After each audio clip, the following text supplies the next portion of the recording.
Today we talk about the best position in baseball. We're going to break down the catching situation for the Detroit Tigers in 2024 and looking ahead to 2025. All today on Locked On Tigers.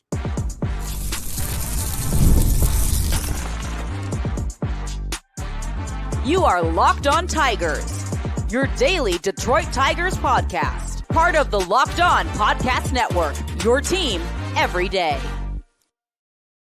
What is up, everybody? Welcome back to another edition of Locked On Tigers. I'm, of course, your host, Scott Bentley. Today is Monday, October 21st, 2024. Thank you so much for making Locked On Tigers your first listen every single day. We are free and available wherever you get your podcasts, including YouTube. Part of the Locked On Podcast Network, your team every day. This episode is brought to you by Prize Picks. Download the app today and use code LOCKEDONMLB for $50 instantly when you play your first $5 lineup. Prize Picks. Run your game. Welcome in, everybody. Happy Monday. Hope you all had a fantastic weekend.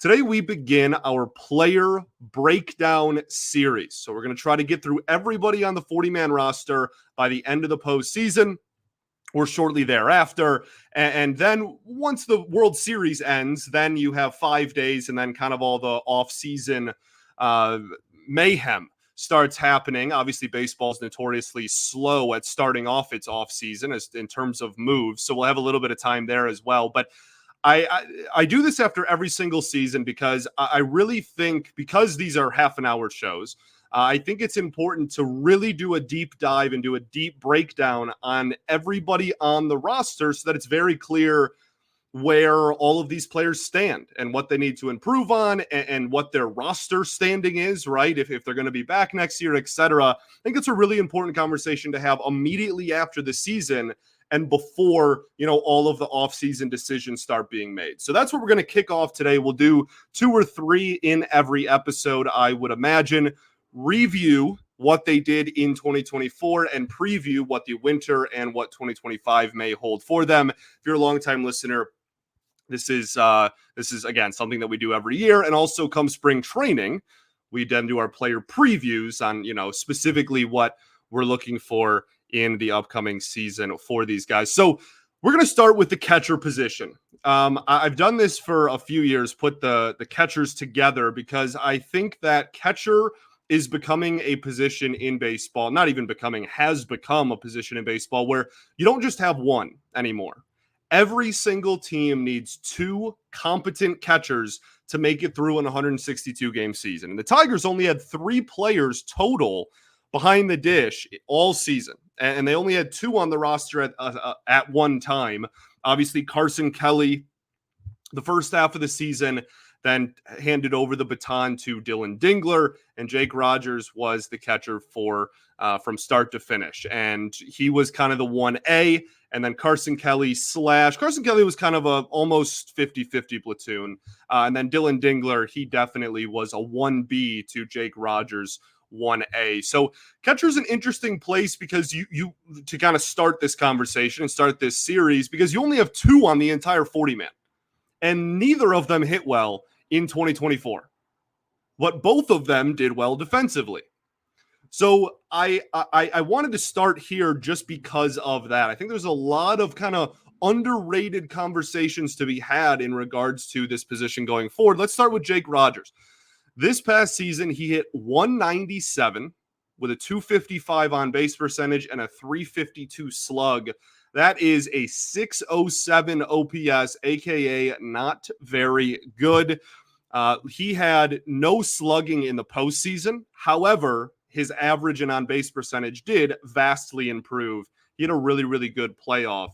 It's just so crazy to even say he had a good postseason. Like, we're talking about the Detroit Tigers, and certain players had good postseasons. That's just what a fun ride this season was. So the difference in Jake Rogers, to kind of spot the difference between his previous seasons and 2024, we have to look at what he was. And over these last 2 seasons, 2021, he didn't play, obviously, all of 2022 for Tommy John, and then 2023, he was a really high slugging percentage player that hit for a really low average, was going to strike out a lot, had okay walk numbers, but most of the times when he did get a hit, they were extra base hits. He had that one for like the entire first half or something ridiculous of 2023. He had more extra base hits than singles, like crazy, just complete uppercut of a swing as we have become used to in Jake Rogers, in the Jake Rogers era of Tigers baseball, with dates back now all the way to 2019. I think he's the longest tenured Tiger, which is just crazy. In 2024, the contact plummeted, and it already wasn't in a very good place. So the batting average, and I say contact, his swing and miss and his strikeout numbers didn't change too terribly much. I think he actually got slightly better as far as K rate goes, but the swing and miss was pretty much the exact same.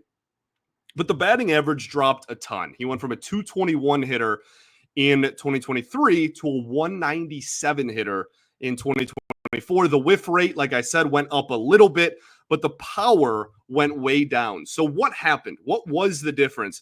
His stats against right-handed pitchers were actually relatively similar to what they have been and what they were in 2023. His production against lefties absolutely tanked.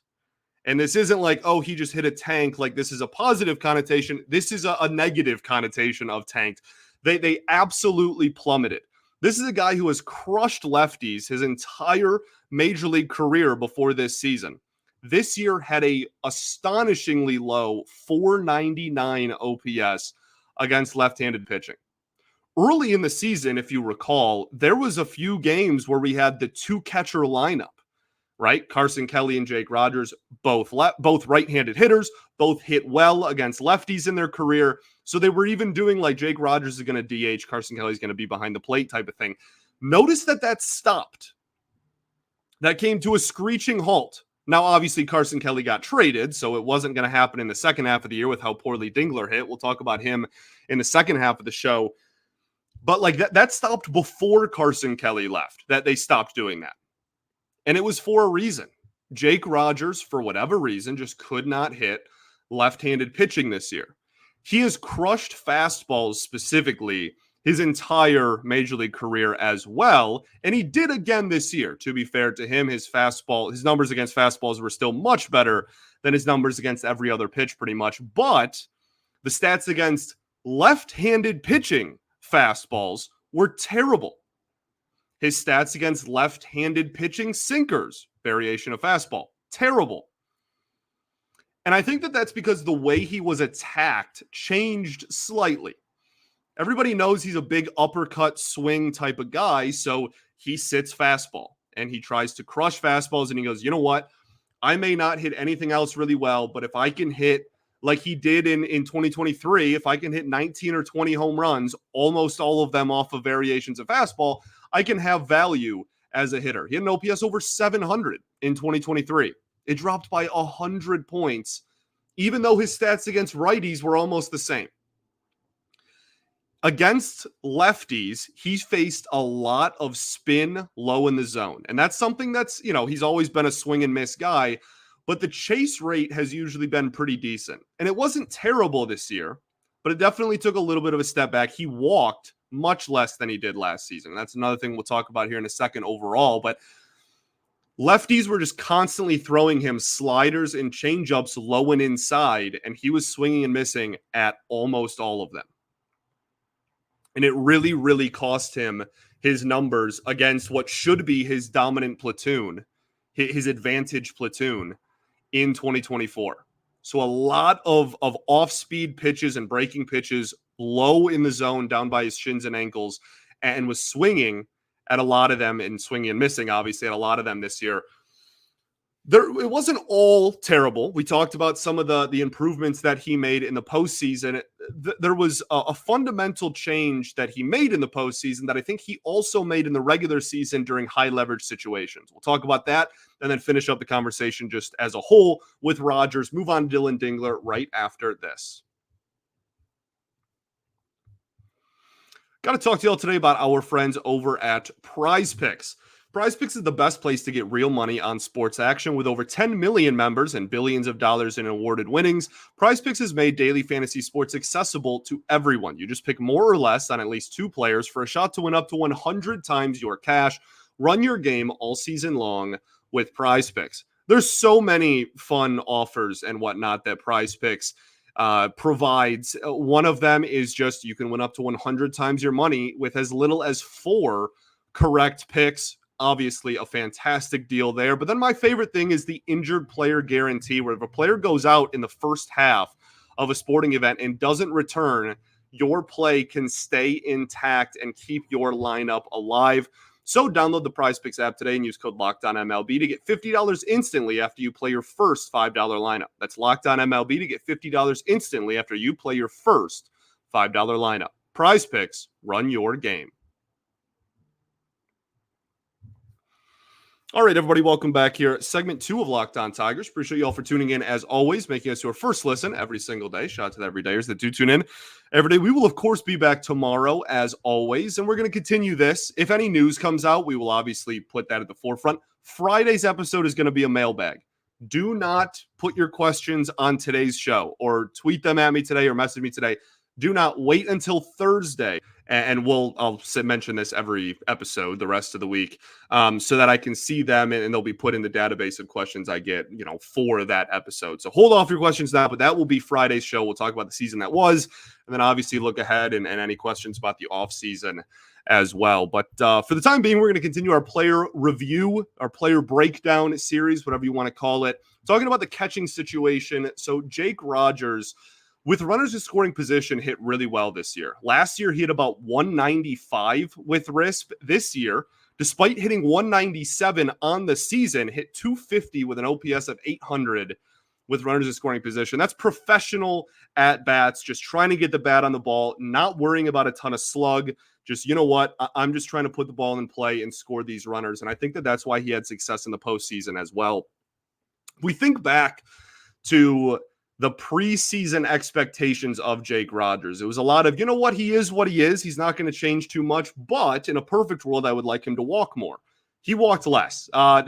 He went from a 7.7% walk rate in 2023 to a 6.5% in 2024. Now, 6.5% isn't terrible, but it's well below league average at that point. At 7.7 was already kind of just below league average. League average is usually in around the mid 8%. So not great for everything else to fall off and then also to walk less. It was really a struggle for him at the plate. Now, what he does well, he is excellent defensively. His WAR was over 2 on Fangraphs, on our WAR, they call it now. Baseball Reference WAR doesn't take into account defense for catching as much. I prefer FWAR for most positions, so I'm going to continue to use it, but I want to, for all of the people that use our WAR out there, I want to acknowledge that as well. Just when I do these breakdowns, most of the time, I'll tell you if not, but most of the time I'm going to be using FWAR because I prefer it. Despite the poor hitting season of an OPS barely over 600, he was worth 2.2 FWAR. He was an elite blocker, graded out as one of the better blocking, I think 89th or 90th percentile in blocking. Elite framer, 89th or 90th percentile there as well. And what shouldn't be lost to anybody, he called every single Tarek Skubal start. That matters. That means something. Positive caught stealing above average as well, which kind of grades out how well of a prevented base stealer you are, right? He was positive above 50th percentile in there. In preseason, that was a concern. He was actually negative in that last year, but he was also coming off of Tommy John. So I think just having a full season of recovery and workouts under his belt, we saw that dip back up. So, you know what? All in all, adjustments need to be made, especially against lefties. But he was, again, extremely similar, not quite as good, but almost the same production against righties, which he obviously faces much more than lefties throughout the course of the season this year. And I have some confidence that a guy who has hit really well against lefties most of his MLB career, if not all of it, is going to be able to do much better than a sub 500 OPS against lefties going forward. Dillon Dingler is the other catcher on the 40-man roster, the only other catcher on the Tigers' 40-man roster. There's no way around it. He struggled. He only played in 27 games, which is a pretty small sample, but he hit 167 with a 195 OBP and a 310 slug. For those math whizzes at home, that is a 505 OPS. The only upside here offensively is really that when he did put the ball in play, he made solid contact. He hit the ball pretty hard, but all in all, this was a rough debut for Dillon Dingler. This was a rough cup of coffee, rough first stint here at the major league level. I've said this a lot throughout the season. This is a guy who historically throughout his professional career has gotten off to slow starts after being promoted. And then once he gets the timing down, he improves a lot very quickly. I still like the player a lot, and I still like the profile a lot, and I still expect him to be a solid, at worst, 1B catcher at the major league level. I don't think that he's going to be a 165, 500 OPS hitter going forward. I fully expect him to improve on that looking ahead for the rest of his career. Specifically in the batter's box, if you really want to know, the intricacies of why he struggled, what he didn't do well at, he got really kind of abused on outside pitches from righties and lefties, and that's really telling. When right-handed pitchers and left-handed pitchers both do the same thing to get you out, that is a clear, bright flashing lights. You have a clear issue with your approach or a huge hole in your swing. Right? It's not very often with professional hitters that you see someone who is attacked the exact same way, whether a righty or lefty is on the mound. So I think that's important to remember. This is also a righty that had a 360 OPS against left-handed pitching. Brutal. Again, I'm not too terribly worried, though, all things considered. If you look at his approach this year, he swung at pretty much everything. This was not a very professional approach. He pretty much took a big hack at nearly every pitch. He struck out a ton. He swung and missed a ton. He didn't walk ever. That will change as the timing gets down. This guy had a really good walk rate, a well above league average walk rate in the minors. He hit really well in Toledo before getting called up in 2024. He did well after getting called up to Toledo in 2023. Once again, after he got over his slow start, he was pretty much just going up there and hacking, and the approach will become more and more professional and just inherently get better and better. Also, the reason why he got thrown outside so much is because of that poor approach, right? Like if he's just swinging at everything and he's sitting on fastballs inside, which are kind of the only pitches that he hit well over the course of his 27 game sample size, that is the toughest pitch to catch up on. So a lot of young hitters will just go, okay, I'm going to sit on fastballs inside and then try to adjust on the fly to anything else that is thrown. So in 2 strike counts, he just got pestered outside because you can throw pretty much anything out there. If you're sitting fastball in, the only thing you hit is fastball in. And that's why so many pitchers throw fastballs up and in on, 2 strike counts. And so anything on the outer half was either going to be way off timing wise and just be really weak contact, or he was just going to straight up swing and miss, which is what happened most times. Now, again, I'll reiterate for the 50th time, really small sample size. We're talking about less than 30 games. And there's a lot to like defensively. Big time defender. He was a plus positive, a pretty significantly positive defender behind the dish in such a small sample size. And that is a great sign. You stretch that out and prorate it over a full season. You're talking about a guy that could be a really big time, positive asset behind the dish for this team. And that's really exciting because Jake Rogers is already that.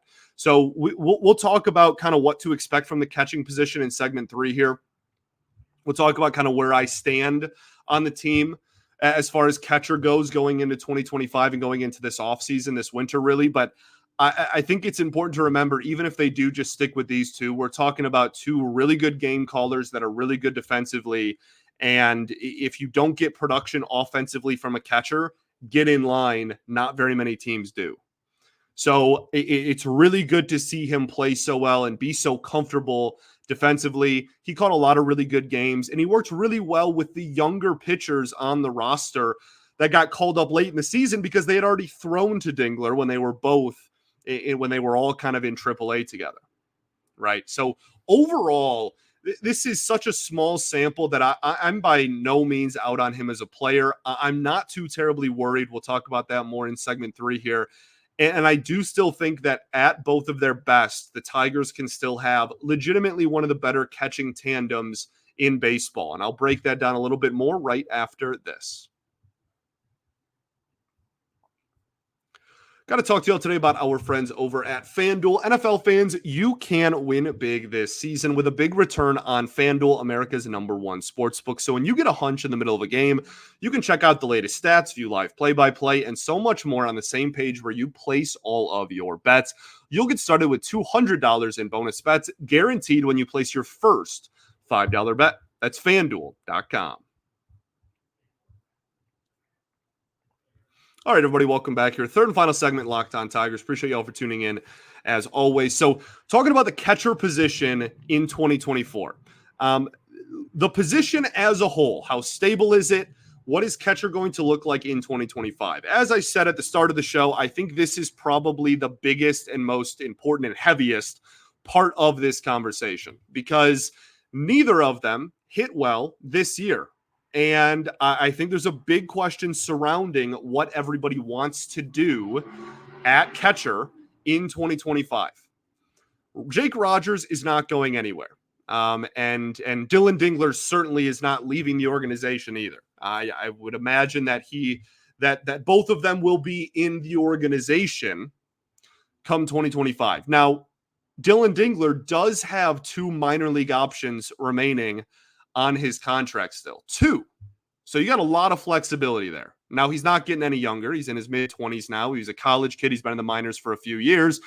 Like, you definitely want him to be ready at this point in his career. But catchers also are wacky when it comes to development. If you're a hockey fan, it's similar to goalie. Some of them develop really quickly. Some of them take a long time. Or if you're a basketball fan, centers, right? Same thing. The development of this position is just so much of an outlier compared to all the others. I guess pitcher kind of as well, but that's its own different entity. So you do have a little bit of flexibility with, if you don't have the most faith in the world, you can start him off in Toledo again next year. But my biggest question, and the question that everybody in this fan base is asking, is do you trust this duo going forward? I'm going to make 2 points here that I both think are true in my head, at least, right? I think that you have to add another catcher to the 40-man roster this summer. Now, I'm not saying you have to get a high-end MLB starter, although that would certainly help with depth, but that I'm not saying it has to be like you have to go get the best catcher on the market. All I'm saying is when spring training rolls around, I think it is imperative that you have another catcher on this 40-man roster. You cannot go into spring training with these 2 catchers being your only 2 on the 40. You have some serviceable organizational depth and down in AA and in AAA, right, that are average hitters at that level and are fine defenders. They are not reliable enough and high-end enough players to be like, you know what, if one of these guys go down with an injury, or if one of these guys, if Dingler just can't hit at the major league level, which isn't out of the question, we haven't seen him hit at the major league level yet, that we're just going to call up like Anthony Bemboom and he's just going to be, like a solid, like, no, you need a legitimate safety valve at catcher position next year because the high-end prospects you have, Lorenzo, Briseño, are A, neither are guaranteed catchers defensively long-term. B, neither of them are going to be close to Major League ready going into the season next year. So I think it is imperative that you improve the catching depth within this 40-man roster. And that is to say, make any sort of depth. Right now, you just have a 1A and 1B, and that's it. That being said, my second point here is that I also have faith that this duo can work out in 2025 and beyond. Nothing is promised, like we've said a billion times already with Dingler. And I've been wrong plenty in my life and over the last year in regards to this team. But Jake Rogers had the 12th highest FWAR among catchers in all of baseball, despite an OPS that was barely over 600. You're talking about a level of production where if he is even a 650 OPS hitter, a 670 OPS hitter, which is still well below league average, you're talking about a guy that could legitimately be in the top 5 or 6 production-wise in terms of Fangraphs WAR in all of baseball. That's how good he was. He was just outside the top 10 with terrible offensive numbers. The Tigers as a whole had the 7th best catching production in baseball in 2024. That's simply just amount of WAR from everybody that played catcher over 162 games. Now, obviously, Carson Kelly helped that out a lot, right? Dillon Dingler was around 0. So a lot of that has to do with the production you got from Carson Kelly. But my point is, if Dingler can even be average, a 1 WAR catcher would have been like top 30 or 35 in baseball, right? If he can even be a positive WAR player and Jake Rogers can improve the offense a little bit, you're talking about a tandem, again, that could be a top 5 tandem in terms of WAR in baseball. And the reason why I have some faith in that is because, and this is really mind-boggling stuff here, they are righties. What are we talking about? Like, it's so odd to me. These are both right-handed hitters that have hit lefties well in their professional careers, and I think, I'm hoping, can improve against their awful numbers against left-handed pitching in 2025. I'm not asking for Jake Rogers to go put up an 850 OPS against lefties, even though he literally did put up like an 820 against lefties in 2023. I'm not even asking for that. If he can be an above league average hitter against lefties going forward, if Dillon Dingler can be a slightly below league average hitter against lefties going forward, if your 2 righty catchers can hit left-handed pitching better, even if it's just one of them, it doesn't even need to be both, really, I guess. If one of them can hit lefties better, you're talking about a legitimate high-end catching duo in 2025. But you need to get some legitimate insurance and some depth options on the 40-man roster this winter as well. Thanks for making Locked On Tigers your first listen every single day. Shout out to the everydayers that do tune in every day. We will, of course, be back tomorrow as we continue our player breakdown series, talk about all of the players on the roster, what they did in 2024, and kind of what the outlook of all of these guys are going into, or is going into, this off season. Also, be sure to check out Locked On MLB. Sully brings you his daily blend of humor and baseball, keeping you up to date on every aspect of the MLB postseason. I'm actually recording this right before Sunday Night Football and that the Game 6 of the NLCS starts. So by the time you're listening to this, we may know the World Series. Check out all the great coverage Sully has over at Locked On MLB on YouTube or wherever you get your podcasts. I appreciate you all. We will, like I said, be back tomorrow. I don't know who we're going to do yet tomorrow in terms of the player breakdown, but that is what you can expect for the foreseeable future. Any big news comes out, we'll obviously address that on the show. And mailbag on Friday. Don't ask me questions now. Wait until Wednesday's episode, or Thursday's episode, I guess. Okay? Cool. Peace and love. Going to therapy's dope. I'll catch y'all tomorrow, baby. Go Tigers.